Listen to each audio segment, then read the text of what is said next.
तो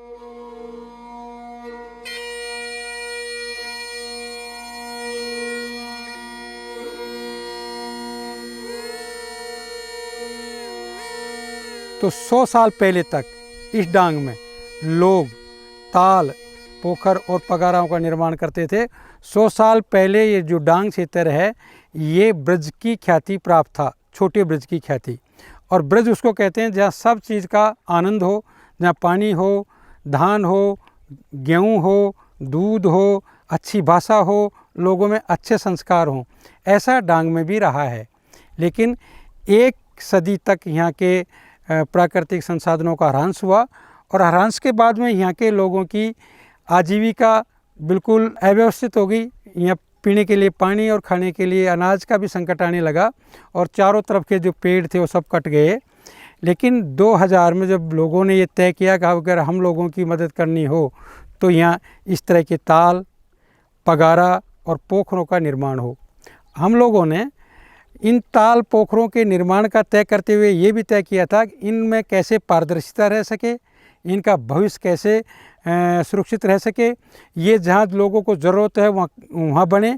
इसके लिए हम लोगों ने ग्राम संगठन बनाए और ग्राम संगठनों के सहयोग से इन जगहों का चयन करना, इन संरचनाओं का निर्माण करना और इन संरचनाओं के रखरखाव का प्रबंधन गांव के हाथों में हम सौंपने का एक हमारा निर्णय हुआ और वो बहुत ही उसके उत्कृष्ट परिणाम आए।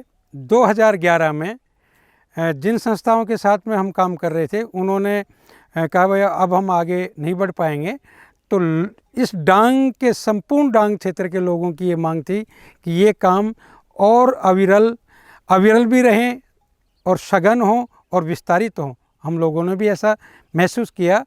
तो 2011 में ग्राम गौरव का उद्गम हुआ और ग्राम गौरव के बैनर के नीचे अभी हम इस डांग क्षेत्र के 84 गाँवों में काम कर रहे हैं। पिछले वर्षों से 2017 से सबसे अच्छा जो हमें सहयोग मिल रहा है वो धर्मपाल सत्यपाल लिमिटेड की तरफ से मिल रहा है। बहुत आर्थिक सहयोग मिला है और इस सहयोग से इस तरह के कई सौ तालाब हम बना चुके हैं और एक तालाब से करीब 200 से 250 बीघा ज़मीन सिंचित होती है। छोटे बड़े सब तालाबों का औसतन निकालेंगे तो 80 बीघा ज़मीन एक तालाब से सिंचित होती है।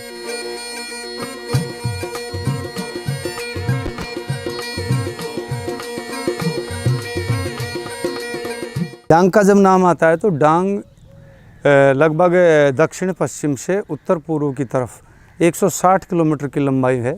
इसमें 370 के लगभग छितराए हुए छोटे छोटे गांव हैं। इन गांवों की भौगोलिक स्थिति से देखने से पता चलता है कि यहाँ न रोड है, न लाइट है, आधुनिक जो संसाधन है विकास के वो नगण्य है, न के बराबर हैं। डांग का पशुधन जो मुख्य धन तथा कृषि और पशुधन में भी कमी आई, उससे भी लाभ कम होने लगा और कृषि में भी कमी आई।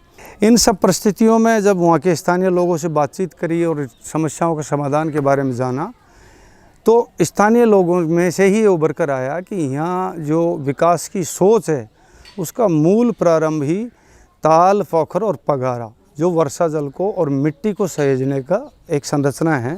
पगारा मिट्टी सहेजने की संरचना है और ताल, पोखर पानी को सहेजने की। इसके बनाने से ही यहाँ के विकास की शुरुआत हो सकती है। अभी हमने लगभग 400 के लगभग हमने संरचनाएं बनाई हैं, पोखर, पगारा और ताल। धर्मपाल सत्यपाल लिमिटेड के सहयोग से, राजीव गांधी फाउंडेशन के सहयोग से हम डांग में काम कर रहे हैं और हम 6 कार्यक्रमों पर अभी काम कर रहे हैं। पहला है वर्षा जल और मिट्टी संरक्षण संरचना, दूसरा है महिला सशक्तिकरण और तीसरा है समग्र एवं समावेशी शिक्षा, चौथा है पशुधन विकास, पांचवा है मानवीय संस्थागत मूल्य का विकास, छठा हम जो कर रहे हैं वो है स्वास्थ्य के ऊपर काम कर रहे हैं। हमारे गाँव से प्रभाव ये आया है जो यहाँ के ग्रामीण मार्च से पहले ही अपने पशुओं को लेकर तराई के क्षेत्रों में चले जाते थे, वो अब बिल्कुल नहीं जाते हैं। उनके यहाँ 12 महीने का पशुओं को चारा मिलता है, पानी उपलब्ध होता है और उनकी आजीविका भी सुदृढ़ हुई है। संस्था ने बहुत पगारे बंधवाए हैं साहब।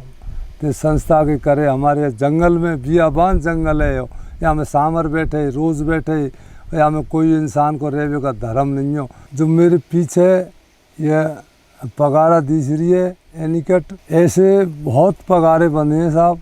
और हमारे संस्था वाले ने ऐसी मदद की है जाकि हमारे 250 बीघे में गेहूँ होते हैं। आज हमारे 30 बोरी के, कोई के 40 बोरी के, ऐसे हमारे गेहूँ हेरी हैं।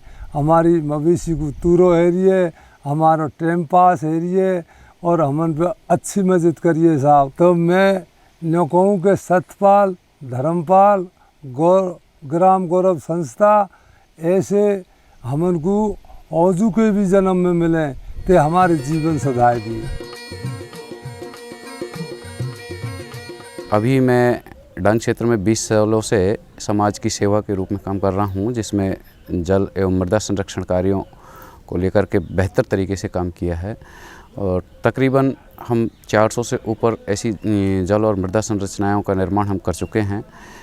इनसे कई सैकड़ों बीघा ज़मीन बंजर से उपजाऊ हुई है और असिंचित से सिंचित में तब्दील हो गई है। पहले यहाँ पर किसान बारिश पर ही आधारित था और बारिश के अनुसार ही एक ही फसल वो लेते थे, जो खरीफ की फसल होती थी जिसमें बाजरा और धान की ही खेती ले पाते थे। अब ग्राम गौरव संस्थान और धर्मपाल सतपाल लिमिटेड के आर्थिक सहयोग से पानी का जो काम हुआ है, जिसमें तालाब, पोखर और पगारों का जो निर्माण किया है, उनसे इतना जल की उपलब्धता बढ़ी है कि दोनों फसल लेने लगे हैं। ग्राम गौरव धर्मपाल सतीपाल के सहयोग से ये कुंडा खुदाया है।